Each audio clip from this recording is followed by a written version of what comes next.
ខ្ញុំ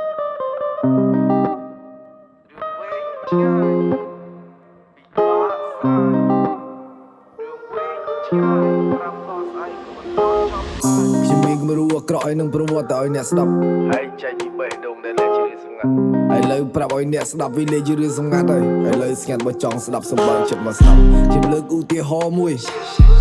ខ្ញុំធ្លាប់ជន់អំបែងកែវតែមានអ្នកដែលមិនជន់ទេអ្នកណាមួយថាมันធ្លាប់បើសិនជាអត់ពីបាននិយាយដែរនិយាយវាឲ្យខ្លីសរុបវាឲ្យស្រួលបើថាអ្នកមិនជួបគឺអ្នកមិនជឿទេមែនទេកុំតន់លងប្រយ័ត្នលក់ប្រយ័ត្នឆ្លក់បើថាអ្នកមិនភ្លក់គឺអ្នកមិនស្គាល់ជាតិត្រូវដែរខ្ញុំពាក់អាវសខ្ញុំបដូរមកឲ្យតែខ្លីខ្ញុំពាក់អាវយឺតចង់ប្រាប់ថាពេញវ័យគីបាញ់ស្អី13ថាខ្លួន20នេះដើរទៅតឹងទឹះគ្មានរឿងលិតឈឹងមុនមកដល់ទីនេះខ្ញុំឡប់នៅទីនោះខ្ញុំទាត់គេដូចបាល់ហើយខ្ញុំដៅដូចបើកសាច់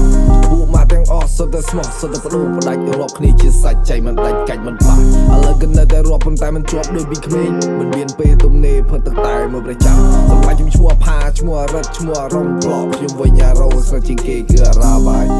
ពួកម៉ាក់អាខូចខ្លាំងជាងគេល្អខ្លាំងជាងគេគឺជាអារ៉ាបាយរឿងវែងឆ្ងាយពីបាក់ស្រាយរឿងវែងឆ្ងាយប្រាប់ដល់ស្អែកក៏មិនទាន់ចប់ឡើយកុំភ្លើងចូលក្បាល5ម៉ោង1 night ប្រាប់ខ្លួនឯងថា tomorrow die ខ្លាចវាទៅស្លាប់ they my life for die សេរីភាពអស់ like the dragonfly nobody want you nobody miss you nobody love you I don't cry when I miss nobody រឿងវែងឆ្ងាយពីបាក់ស្រាយរឿងវែងឆ្ងាយប្រាប់ដល់ស្អែកក៏មិនទាន់ចប់ឡើយពីតូចមកដល់ធំមានអ្វីដែលថាมันធ្លាប់សម្បូរទៅដោយអ្នកសពប៉ុន្តែខ្ញុំចូលចិត្តបញ្ចប់គ្រប់គ្នាគេថែមឈ្មោះខ្ញុំថាអាក្រក់ខូចជាទម្លាប់គេជូនពោចង់ឲ្យចប់បើតាមចិត្តដែលខឹងបើរាប់ចំនួនអ្នកស្អប់ប្រហែលជាមានអ្នកស្លាប់ច្រើនប៉ុន្តែខ្ជិលនឹងកត់មិនដោយតាមបេះដូងតាមអារម្មណ៍តាមតែមាត់ក៏មានកាយវិការព្រោះឥឡូវខ្ញុំគ្មានអ្នកខាត់ទេកុំទាន់ជឿខ្ញុំពេកកុំជ្រៅទៅខ្លាំងពេកអ្នកស្ដាប់បទខ្ញុំម្ដងមិនយល់ទេរឿងវែងឆ្ងាយ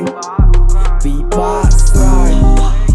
រឿងវែងឆ្ងាយប្រាប់ដល់ស្អែកក៏មិនទាន់ចប់ឡើយរឿងវែងឆ្ងាយ